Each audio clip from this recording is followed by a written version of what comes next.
ఇక తదుపరి రాశి మకర రాశి. మకర రాశి వారికి ఏ విధంగా ఉందండి ఈ క్రోధినామ సంవత్సరం? తప్పకుండా అమ్మ.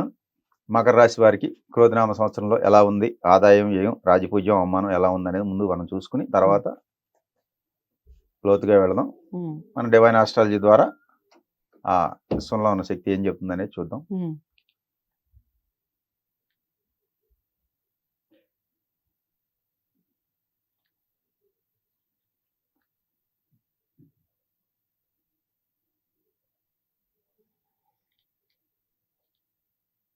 మకర రాశి వారికి ఆదాయం 6 ఉంటే వ్యయం 7 ఉందమ్మా.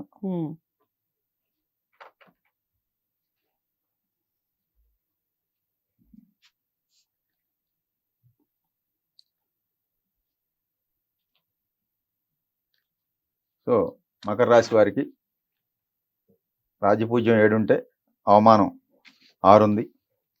సో ఈ రాశి వారికి ఈ సంవత్సర కాలం అంతా కూడా శుభాశుభాలు మిశ్రమంగానే ఉండే అవకాశాలు ఉన్నాయి.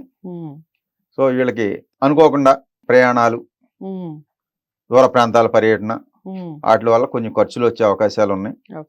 సో దానివల్ల ఆర్థికపరమైన ఇబ్బందులు, డబ్బులు ఖర్చు అవడం వల్ల వచ్చే సూచనలు కనపడుతున్నాయి కనుక కొంచెం జాగ్రత్తగా ఉండాలి. ఆప్తులతో, బాగా దగ్గర వారితో విరోధాలు వచ్చే అవకాశాలు ఉన్నాయి. సో కుటుంబ సభ్యులు కానీ స్నేహితులతో కొంచెం వ్యవహార విషయాల్లో కొంచెం జాగ్రత్తగా ఉండటం. సో ఏదైనా కొన్ని వ్యవహారాల్లో అపరిష్కృతంగా ఉన్న వ్యవహారాలు ఉంటాయి. సో అనారోగ్య సమస్యలు, కొన్ని ప్రమాదాలు, బాధ అనేది వీళ్ళకి ఉంటుంది ఈ సంవత్సరం. నూతన ప్రయత్నాలు ఏదైనా ప్రారంభిస్తే కొంత వృద్ధి పొందగలుగుతారు.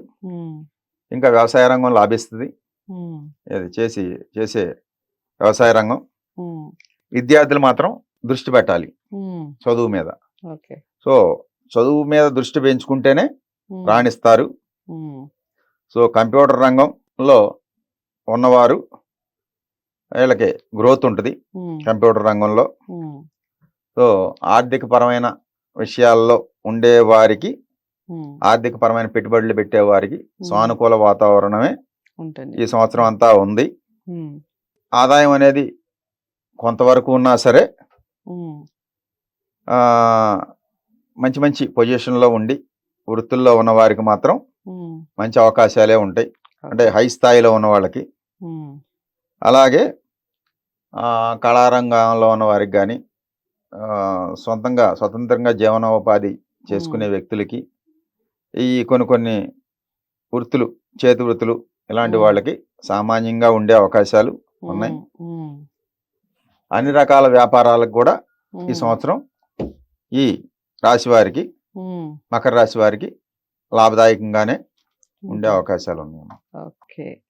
సో అన్ని రకాలుగా కూడా లాభదాయకంగానే ఉంటుంది మకర రాశి వారికి. కొన్ని విషయాల్లో జాగ్రత్తలు వహించాలి. ఏ రంగాల వారు జాగ్రత్తలు వహించాలి అనేది కూడా చాలా చక్కగా వివరించడం జరిగింది తన డివైన్ ఆస్ట్రాలజీని ఉపయోగించి. ఏది ఏమైనప్పటికీ వ్యక్తిగత జాతకాలని పరిశీలించుకోవడం అనేది తప్పనిసరి. వ్యక్తిగత జాతకాలని డివైన్ ఆస్ట్రాలజీ ద్వారా చూపించుకోవాలి అనుకుంటే స్క్రీన్ మీద కనపడే నెంబర్కి కాల్ చేయండి. ఈ రాశి వారందరికీ ఈ విషయం చేరాలి అంటే లైక్ చేసి షేర్ చేయండి. ఛానల్ని సబ్స్క్రైబ్ చేసుకోండి. తదుపరి రాశితో మళ్ళీ కలుస్తాను. నమస్తే.